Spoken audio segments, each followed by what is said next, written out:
Les amis, bonjour à tous et bienvenue à Osaka, la troisième plus grande ville du Japon, située dans le Kansai. Quand on pense à faire un voyage au Japon, forcément le trio de force c'est Tokyo, Kyoto, Osaka. Et ayant fait Kyoto le mois dernier, je me devais de me déplacer dans la ville d'Osaka pour aller tester les spécialités culinaires. Pour tout vous dire, c'est seulement la troisième fois que je viens à Osaka et je connais assez mal la région, donc j'ai fait pas mal de recherches pour découvrir les meilleures spécialités. Et aujourd'hui les amis, je vous emmène manger 24 heures à Osaka. J'ai beau faire des recherches avant de faire ces vidéos, c'est absolument impossible que je trouve toutes les meilleures adresses d'une ville quand je viens pour manger 24 heures ici. Il faut plus voir ça comme une découverte. J'ai sélectionné quelques adresses qui sont réputées sur internet ou qui m'ont l'air vraiment bonnes, mais forcément Osaka c'est comme Tokyo, hein. C'est une ville où on peut passer littéralement 50 ans ici et ne jamais manger deux fois la même chose. En tout cas, ma première adresse se trouve juste ici, ça s'appelle Takoyaki Samurai, c'est pas une blague. Et ce qu'on va aller manger, c'est pas des takoyaki, mais c'est du cabbage yaki. Dans la cuisine d'Osaka, on retrouve beaucoup le mot yaki. Yaki, ça veut dire grillé en fait. Et on a par exemple l'okonomiyaki, le takoyaki, le monjayaki. Bref, il y a plein de plats grillés sur une planche, comme vous pouvez voir derrière moi. Et ici, ce qu'on va aller tester en premier, c'est les cabbage yaki. Cabbage, ça veut littéralement dire chou, chou grillé. Et ça vient dans une espèce de crêpe, si j'ai bien compris. Allons tester ça. Et voilà, juste comme ça, je viens de commander mon cabbage yaki, que vous pouvez voir juste ici. Vous voyez, il est juste devant le stand sur une grande plancha et il fait revenir ses crêpes. Alors le cabbage yaki, je vous ai dit, c'est une espèce de crêpe. Je ne sais pas à base de quoi, c'est peut-être de la farine et une pâte normale. Quoique, il y a peut-être du sarrasin à l'intérieur, un peu comme les galettes en Bretagne. Le seul ingrédient qu'il y a à l'intérieur, j'ai l'impression, c'est du chou. Ils rajoutent bien sûr par-dessus une sauce qu'ils appellent littéralement sauce ici. C'est la sauce qu'il y a dans tous les plats grillés. Yakisoba, okonomiyaki, monjayaki. À chaque fois, vous retrouverez cette sauce qui s'appelle sauce, qui est un petit peu sucrée, aigre-douce, légèrement vinaigrée. Elle ressemble à ça. Et pour cette petite crêpe cabbage yaki, j'en ai eu pour 200 yens. Écoutez, on va commencer la journée avec cette petite délicatesse. Ah ouais, d'accord, il fait vraiment griller le chou. Là, il est en train d'assaisonner. Il y a une montagne de choux sur la plancha. Bon les amis, pour ce début de journée à Osaka, bon appétit, itadakimasu. On a forcément ce goût extrêmement caractéristique de la sauce. Et en fait, à l'intérieur, il y a un œuf. Je ne m'attendais pas à ça, je pensais que c'était vraiment que du chou. Mais non, je vois un jaune d'œuf, donc il doit y avoir un œuf au milieu. Et par contre, c'est très dur à manger. Je ne sais pas comment je vais m'en sortir. C'est plus simple avec des baguettes. L'œuf est vraiment généreux en fait. Je ne sais pas s'il y en a qu'un, il y en a peut-être même deux. Je pensais que ça allait être beaucoup plus léger que ça. En fait, c'est assez épais.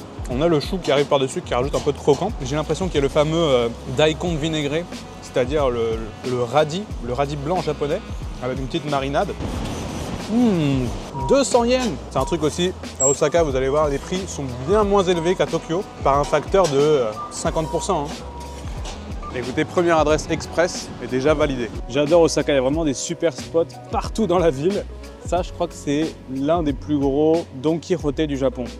Bref, si vous prévoyez un voyage, que ce soit à Osaka, au Japon, en Chine ou n'importe où dans le monde, il y a surtout un truc qu'il ne faut surtout pas oublier, c'est une connexion internet. Et ça, vous le savez, mon sponsor à l'année sur cette chaîne, c'est bien sûr Ubigi. Avec Ubigi, plus besoin de chercher de Wi-Fi ou d'acheter de carte SIM locale. Il vous suffit de télécharger l'application, d'activer votre eSIM en quelques secondes et vous avez accès à de la 4G et même de la 5G presque partout dans le monde. Si vous vous demandez si votre téléphone est compatible eSIM, je vais vous dire comment le savoir.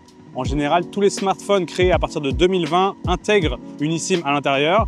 Mais sinon, vous pouvez checker la liste complète des appareils compatibles sur le site de Ubigi. Et enfin, j'ai une dernière solution pour vous. Si vous tapez sur votre téléphone le raccourci étoile dièse 06 dièse, vous devriez avoir un numéro EID qui apparaît. Si vous n'en avez pas, c'est que malheureusement votre smartphone est un peu trop vieux et il n'est pas compatible. Un autre gros point fort de Ubigi, c'est qu'il propose des forfaits flexibles. Que vous partiez un week-end ou plusieurs semaines, vous pouvez choisir votre forfait en fonction du nombre de jours, de la data que vous allez consommer, sans engagement, à des prix hyper compétitifs. Par exemple, au Japon, avec l'Expo universelle d'Osaka qui arrive cet été, il y a un forfait spécial de 20 Go pendant 30 jours pour seulement 30 €. En plus de ça, Ubigi ici au Japon, c'est vraiment hyper fiable et rapide. Pour vous dire, on capte même au sommet du mont Fuji. Bref, vous l'avez compris, mais Ubigi, c'est la solution la plus simple et économique pour rester connecté en voyage. Et avec mon code MALO, en passant par le lien en description, vous aurez 10% de réduction sur votre forfait.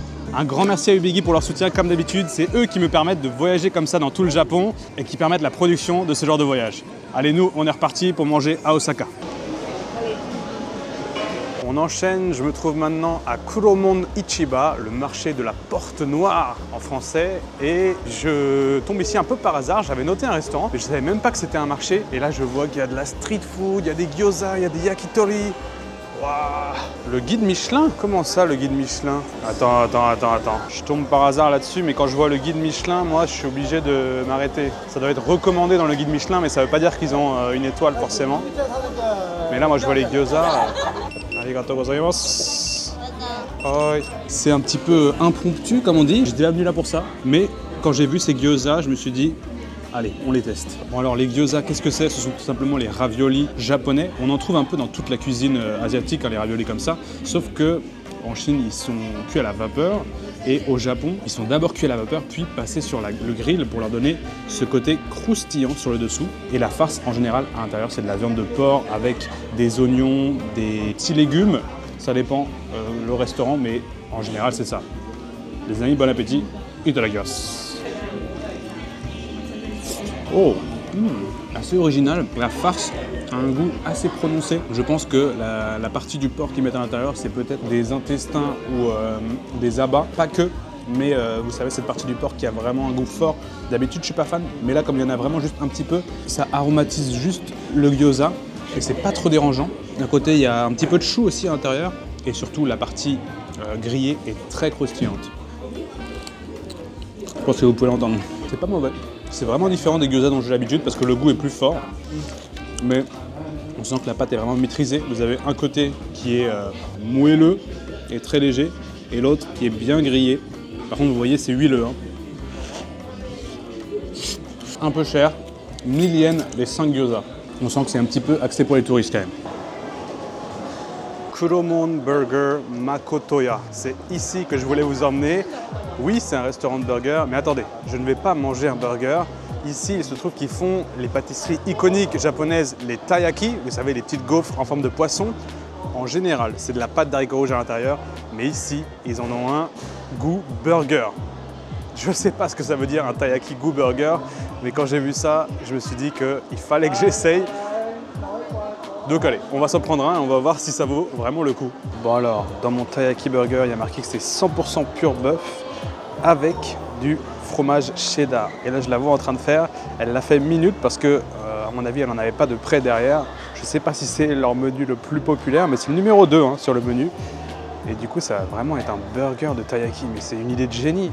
J'ai bon espoir pour ce taiyaki. Et ça y est, j'ai reçu mon taiyaki burger. Regardez-moi ça. Je ne sais pas si c'est les premiers à avoir eu l'idée à faire un taiyaki goût burger, mais je pense que c'est des génies. Les taiyaki, c'est les petites gaufres. Et je me suis toujours dit que ça, salé, ça devrait rendre très très bon. Et ici, ils l'ont fait. Ça m'a coûté 300 yens. Et écoutez, les amis, verdict maintenant tout de suite. Bon appétit. Itadakimasu. Pour l'instant, j'ai le fromage cheddar. J'ai pas encore la viande. Et déjà, c'est très très bon. C'est les mélanges un petit peu loufoques parce que c'est vrai que j'ai tellement l'habitude de manger des taiyaki sucrés que quand je croque dedans, je m'attends à avoir de la pâte d'haricots rouges au milieu. Mais là, tout de suite, j'ai eu le goût salé du cheddar. Mais en fait, ça marche. C'est comme les crêpes salées. Ça marche aussi. Juste, tout marche en salé, je pense. Et regardez, l'intérieur. Vous voyez le fromage cheddar avec le steak haché juste à côté. Et là, je vais goûter la portion avec le steak haché. Ah, c'est gourmand. Regardez, j'ai le jus qui sort. Oh ouais, c'est bon. En général, le taiyaki, c'est un petit peu sec parce que gaufre plus pâte d'haricots rouges, c'est des trucs assez pâteux. Là, le fromage, justement, il enlève un petit peu cette sécheresse. Le steak, il est aussi bien juteux. C'est pas un steak d'excellente qualité, c'est un petit peu comme les boulettes de viande, vous savez, qu'on pourrait trouver par exemple à Ikea. Mais en vrai, c'est original, ça va bien ensemble, bizarrement. Et puis, c'est pas cher. Je leur donne vraiment un 7 sur 10 pour l'originalité et le fait que ça marche. C'est surtout un coup de pub pour le restaurant de burger, je pense. Mais franchement, c'est bien réalisé. Les amis, je me trouve maintenant dans la fameuse rue de Dotonbori, qui est extrêmement réputée pour sa nourriture. Et regardez ce qu'il y a derrière moi, le fameux crabe. Est-ce que vous l'avez déjà vu? C'est juste à l'entrée de la rue et on va commencer par se rendre dans ce restaurant qui vient d'ouvrir parce qu'ils font une spécialité de crabe, justement. Il y a déjà une file d'attente alors que ça vient d'ouvrir il y a littéralement 5 minutes. Bon, je fais la queue et on se retrouve tout à l'heure.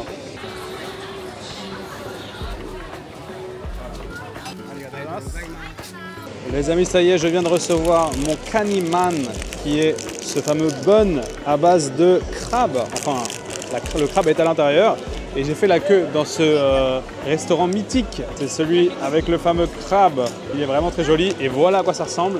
700 yens quand même le man, le bun. Et c'est servi avec de la mayonnaise. Mais écoutez, moi j'ai eu qu'une envie, c'est de l'ouvrir pour voir ce qu'il y a à l'intérieur. On va l'ouvrir ensemble. Hop, vous voyez avant moi. Wow, ça a l'air bien garni. Oh, on a une odeur de crabe. C'est un peu du crabe recomposé, j'ai l'impression. Je vais le goûter d'abord comme ça, sans sauce. Les amis, bon appétit. Itadakimasu. C'est vachement bon. On est sur un pain bun cuit à la vapeur, extrêmement soufflé, vous voyez, aéré. Et à l'intérieur, on a effectivement une petite mixture de crabe, comme si c'était du surimi maison, mais chaud. Et franchement, ça a beaucoup de goût. On sent énormément le crabe. Il y a même des morceaux de crabe à l'intérieur. Oh, c'est bon. Et je faisais la queue pendant un moment, parce que je suis arrivé à 11h15, je pensais que c'était ouvert.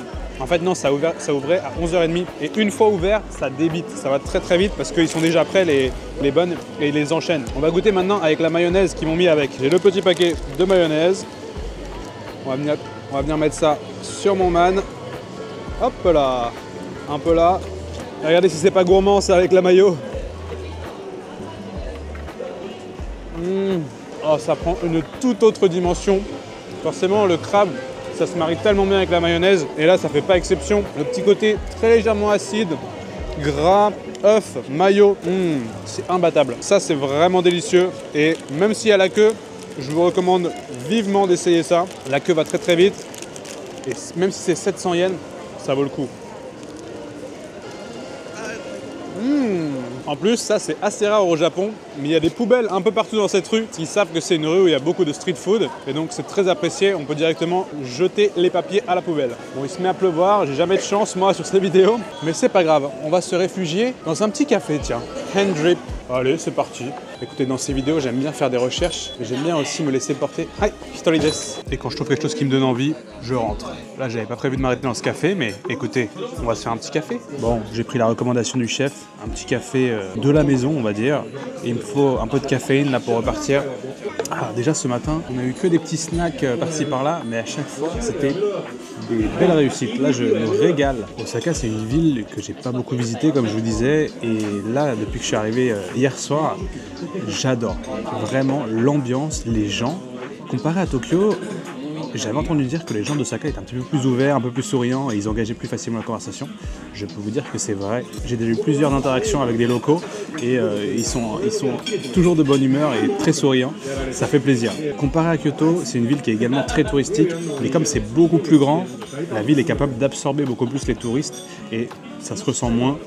Franchement, pour l'instant, Osaka, bonne première impression. Et voici mon café. Alors ici, ça s'appelle un hand drip café. C'est-à-dire que c'est des cafés avec filtre et ils mettent l'eau chaude comme ça à la main sur le dessus. Il y en a énormément des cafés comme ça au Japon. C'est d'ailleurs la façon principale dont ils apprécient le café. Ça donne un café assez léger, comme s'il était un petit peu coupé à l'eau. Et il y en a qui adorent. Moi, je suis moyennement fan, mais on va voir le goût de celui-là. Alors, le problème de cette technique de café, c'est que souvent, du coup, ils sont très très chers. Là, c'est 600 yens le café.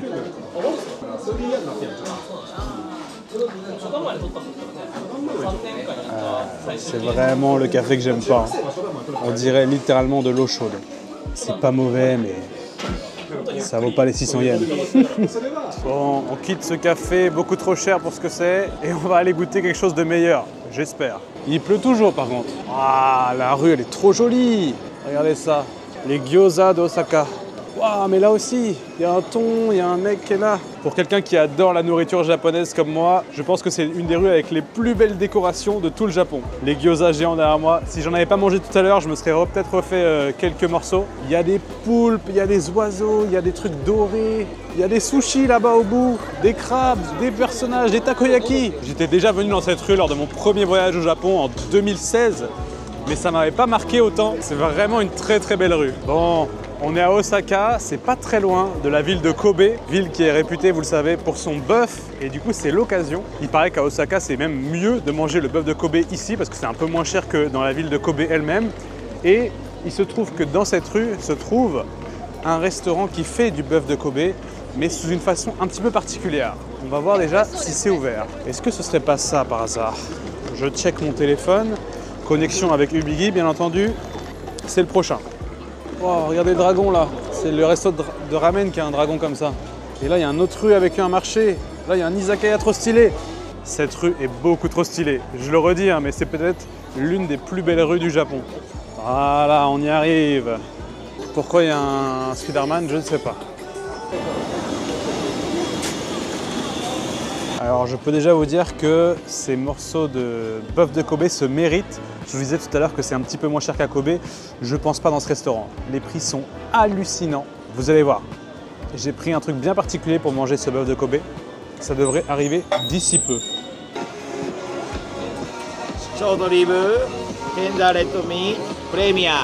Ok, les amis, ça y est, je viens de recevoir mon bœuf de Kobe et vous avez vu, je l'ai pris sous forme de sushi. Et oui, c'est un truc qu'on retrouve pas mal ici à Osaka, des sushis de bœuf de Kobe. C'est-à-dire que la viande est tellement tendre que c'est comparable à du thon rouge. C'est un peu le but de prendre son bœuf de Kobe en sushi, c'est de le comparer à du thon rouge. Sauf que pour ces 3 morceaux de sushi, j'en ai eu pour 2000 yens.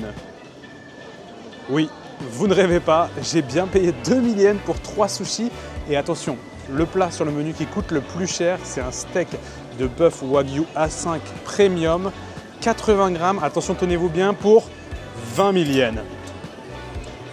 Je vous rassure tout de suite, ces prix-là sont largement des prix touristiques. Je sais qu'on peut trouver du bœuf Wagyu et du bœuf de Kobe moins cher que ça, souvent pour des repas bien plus importants. Mais bon, c'est l'occasion de tester un petit peu le bœuf de Kobe comme on le mange dans cette rue.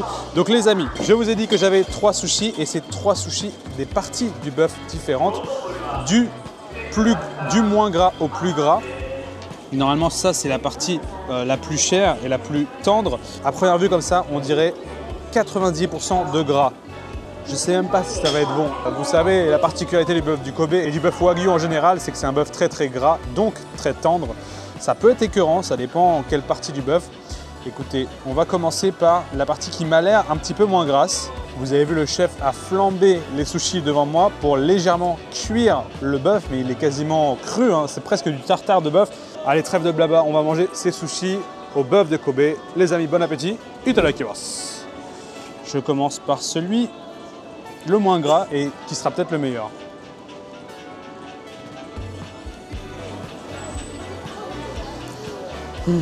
Écoutez, le bœuf est tendre, oui, mais il a très peu de goût. Et ouais, le fait qu'il soit combiné à du riz, je sens plus le riz que le bœuf. Pour l'instant, c'est vraiment pas une réussite, hein. J'ai mangé des bien meilleurs bœufs que ça. On va leur donner une seconde chance avec le bœuf du milieu.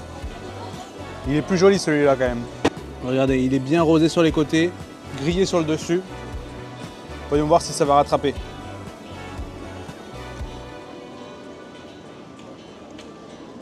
Celui-là est moins tendre, on doit plus le mâcher. Et du coup, j'ai un peu plus le goût de bœuf. Mais franchement, je vous le dis tout de suite, hein, ça, c'est un gros attrape-touriste. Et je ne sais même pas pourquoi on m'a recommandé ça sur Internet. Non, c'est fuyez cette adresse. Il y en a plein dans cette rue et à Osaka en général. Je pense que j'ai pas dû choisir la meilleure parce que je sens même pas le goût du bœuf. Et le prix, pour ce prix-là, je suis désolé, mais on peut trouver bien meilleur. Je sais que ça existe, les restaurants comme ça de rue, où on peut manger des brochettes de bœuf de Kobe ou de bœuf Wagyu qui sont très bonnes pour plus ou moins cher. Parce qu'il y en a une à Akihabara à Tokyo, que j'aime beaucoup, une adresse que j'avais trouvée en vidéo. C'était bien meilleur pour bien moins cher. Bon, je vais finir par le bœuf le plus gras. Celui-là, je vous avoue que c'est celui qui me donne le moins envie. Parce que c'est littéralement une couche de gras au-dessus du riz. Il y a à peine de viande là-dedans.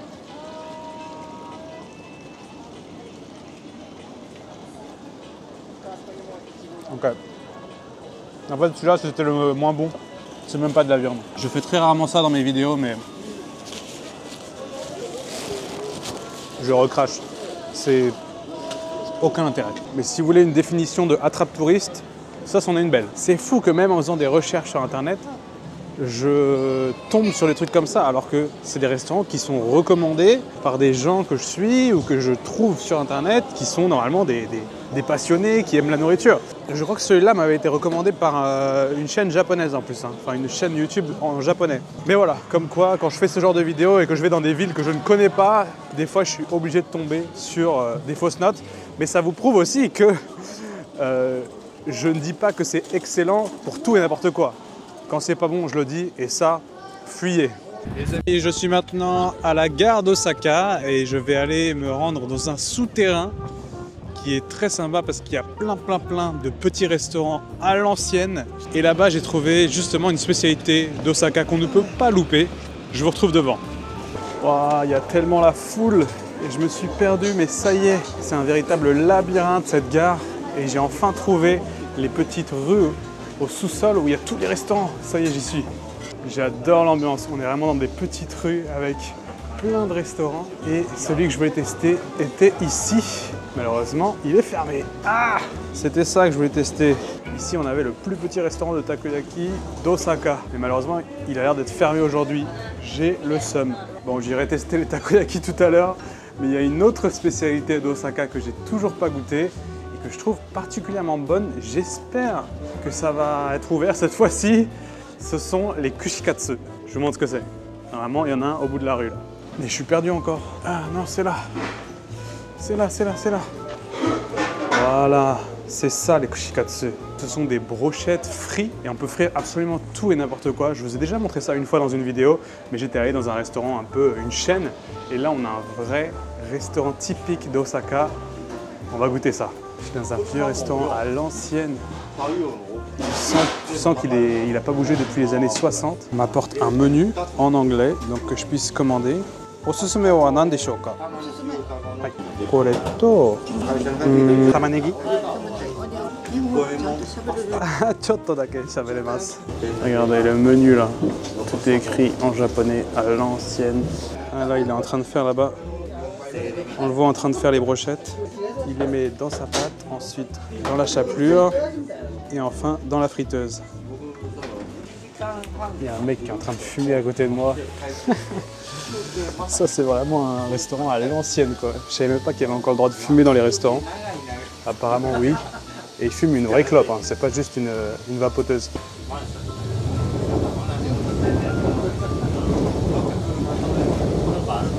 Bon, alors ça y est, ils m'ont apporté tous mes kushikatsu qui sont juste là. Donc vous voyez les brochettes frites. J'en ai commandé 4 différentes et à chaque fois ça vient en set de 2. Donc mine de rien, j'ai quand même pas mal de bouffe là. À commencer par une brochette d'oignons, comme vous pouvez voir. Regardez, ils viennent nous servir ça sur un plateau juste devant. Et surtout, il y a la sauce en face de moi dans un pot, littéralement dans le comptoir. C'est un petit peu dégueulasse. Je vais quand même y mettre ma brochette parce que c'est traditionnel. Voilà, on est dans la tradition là. Oh, c'est une sauce noire, plus liquide que ce à quoi je m'attendais. Ça ressemble à ça. Les amis, bon appétit. Itadakimasu.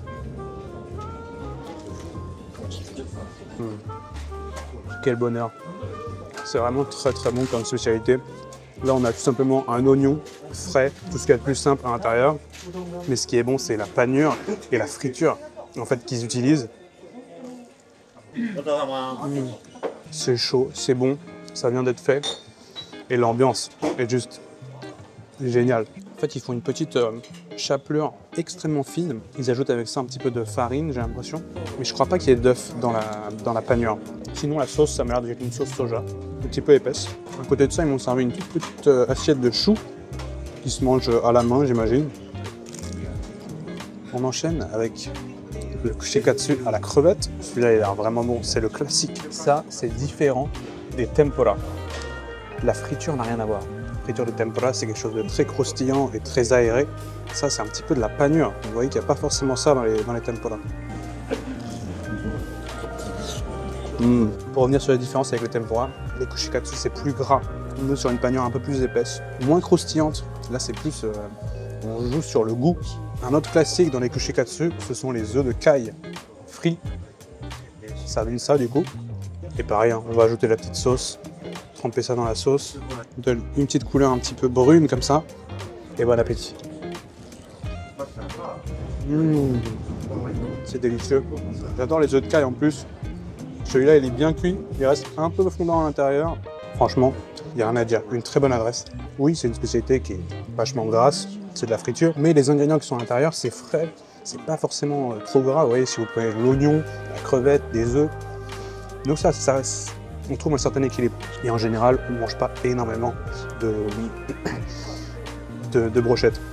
Bon alors je lui ai également demandé sa recommandation et elle m'a donné ça, une sorte de volaille, de morceau de volaille, je sais pas quel morceau, mais on va goûter ça. Et il y a un os pour le tenir comme ça.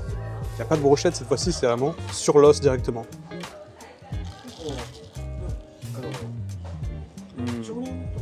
Celle-là est beaucoup plus tendre, grasse à l'intérieur. On dirait de la cuisse de poulet. C'est délicieux. Ça se mange tout seul. Bien meilleur qu'un KFC.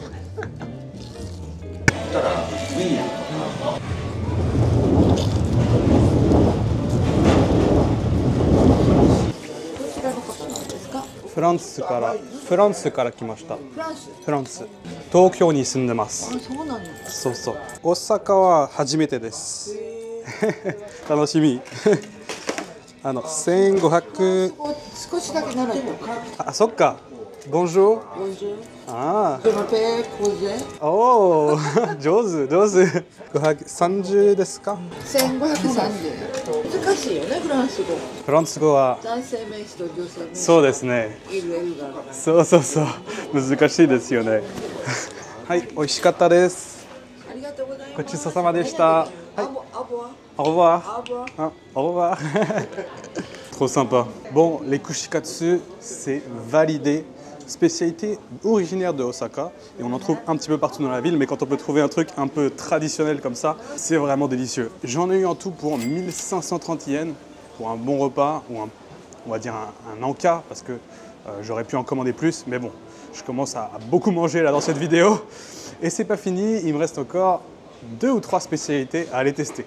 Donc, je suis maintenant à la recherche de la deuxième spécialité que je voulais goûter dans ces petites rues. Et c'est la spécialité phare d'Osaka. On va enfin pouvoir goûter ça. Ce sont les takoyaki. Là, il y en a encore un fermé. Ah, c'est pas lui. Les takoyaki, ce sont les fameuses boulettes de poulpe que vous avez sûrement vues dans des films ou des dessins animés. C'est vraiment iconique. Et dans la ville d'Osaka, il doit y en avoir des centaines de restaurants qui servent ces fameuses boules takoyaki. Personnellement, c'est pas une spécialité que j'adore, mais j'en ai encore jamais mangé ici à Osaka, donc on va voir ce que ça vaut. Si j'arrive à trouver un restaurant ouvert. Encore une fois, hein, mais ça c'est comme à Kyoto, les endroits où je vous emmène, il y a tellement de restaurants que je pourrais faire des vidéos entières sur chaque rue où je m'arrête. Bien sûr, j'habite pas ici, donc j'ai pas l'occasion de faire beaucoup de vidéos à Osaka, mais je sais que si je reviens, il y a énormément de potentiel ici. Bon, allez, takoyaki, il faut qu'on se trouve ça. Ouais, est-ce que c'est? Ils ont quand même pas décidé de tous fermer aujourd'hui. Bon, écoutez les amis, j'ai beau chercher partout, je ne trouve aucun restaurant de takoyaki d'ouvert dans cette galerie. Heureusement, vous me connaissez, j'ai plus d'un tour dans mon sac. Il se trouve qu'il y a la plus grande rue commerçante du Japon qui se trouve à quelques pas d'ici. J'avais prévu d'y aller pour tester un autre restaurant, donc on va y aller en avance et on va voir si je peux pas trouver ces fameux takoyaki.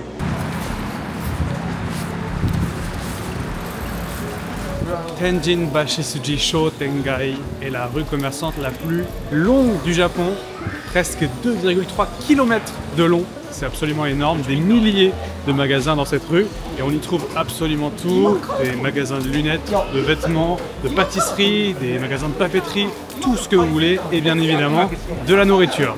Et pour commencer ce tour de cette rue commerçante, moi je suis à la recherche de takoyaki. S'il vous plaît, laissez-moi trouver mes takoyaki. Et ça y est, j'ai trouvé en marchant à peine 30 mètres, juste là. Tenjin Tako, c'est parfait, c'est ce qu'il me faut. Bon alors les amis, les takoyaki c'est la spécialité phare d'Osaka comme je vous disais, c'est une boule de pâte tout simplement, un mélange de farine, de lait et d'œufs. Et à l'intérieur on a un poulpe, enfin un petit morceau de poulpe. Et après j'imagine qu'il y a d'autres ingrédients à l'intérieur, là je vois qu'il ajoute du fromage par exemple. Et ensuite il met sa mixture dans une machine et il le retourne petit à petit pour en former une boule. Et ça prend cette forme. Ensuite, on choisit la sauce et l'accompagnement. Donc là, il m'a mis la classique sauce, qu'ils appellent ça. C'est une espèce de sauce sucrée, un petit peu aigre-douce, légèrement vinaigrée. Et par-dessus, il te rajoute un filet de mayo avec quelques herbes. Il m'a bien sûr dit de faire attention car c'est super chaud. Et ça a l'air très chaud, regardez. Là, je soulève l'assiette. Et c'est littéralement fumant. En plus, vous avez vu, je suis assis sur une petite table en coin de restaurant. Et pour ces 4 takoyaki, j'en ai eu pour 300 yens. Tout à fait raisonnable pour un petit morceau de street food. Allez les amis, bon appétit, itadakimasu. Le problème des takoyaki, c'est que souvent c'est froid à l'extérieur et à l'intérieur c'est une boule de lave. Donc je vais l'ouvrir en deux avant de me brûler.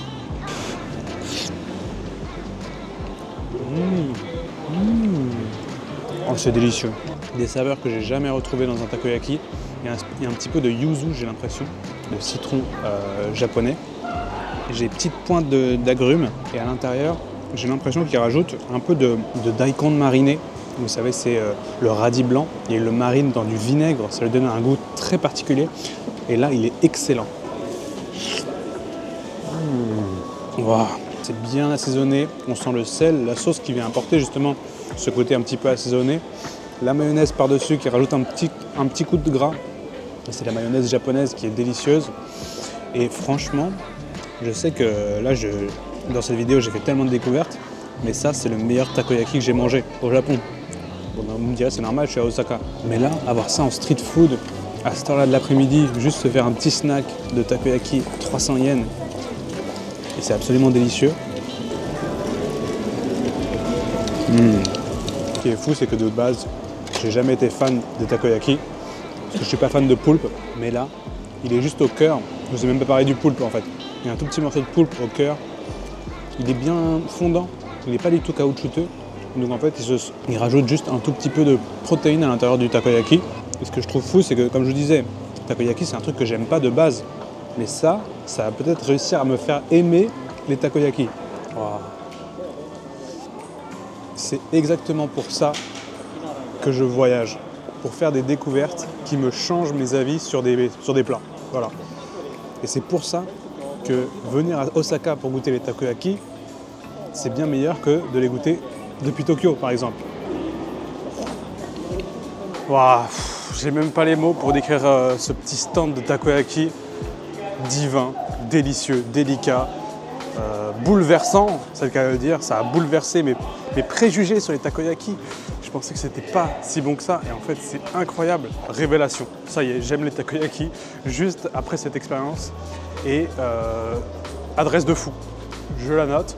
Je sais pas du coup ce que ça vaut par rapport à tous les autres takoyaki d'Osaka, mais la prochaine fois que je passe à Osaka, je vais devoir en tester d'autres parce que je vais devenir un amateur de takoyaki. Juste quand je pensais que j'avais trouvé une bonne adresse de takoyaki, je fais littéralement 20 mètres et je tombe sur un restaurant avec une queue de peut-être 30-40 minutes d'attente pour des takoyaki. Ça veut dire que potentiellement ici c'est bien meilleur que ce que j'ai eu il y a 5 minutes. J'ose même pas imaginer. J'aimerais bien un petit truc un petit peu sucré pour finir, tu vois, un dessert ou quelque chose comme ça. Écoutez, je vais me laisser tenter par le premier truc que je trouve. Peut-être pas le premier, mais un qui me donne envie. Oh, regardez ce que je trouve là. Des crêpes. Je viens de trouver un petit stand de crêpes japonaises et il y a un truc que je trouve incroyable, que j'ai jamais vu à Tokyo. Je pense que je vais me laisser tenter par ça. J'en commande une et je vous retrouve à table. En plus, il y a des tables. Hai, so desu ne.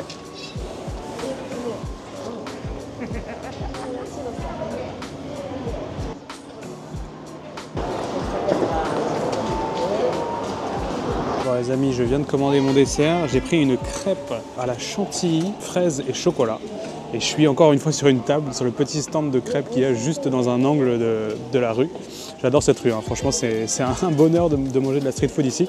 Et ce qui m'a choqué en regardant cette carte de crêpes, c'est les prix. J'ai payé 450 yens pour cette crêpe. Là on se rapproche des prix qu'on a en Bretagne quand on achète des crêpes. Mais ça au Japon c'est très très rare. Je sais qu'à Tokyo j'aurais payé au moins 1000 yens pour cette crêpe, donc plus de 2 fois le prix. Alors oui, elle est vachement petite et vous avez vu, elle n'est pas très garnie. Mais moi ça me va très bien, ça va être un petit dessert pour finir cette journée. Vu comment j'ai bien mangé aujourd'hui, je pense que ça va aller, hein. On va pas non plus continuer à dévorer des quantités astronomiques. Les amis, pour finir cette belle journée, bon appétit. Itadakimasu.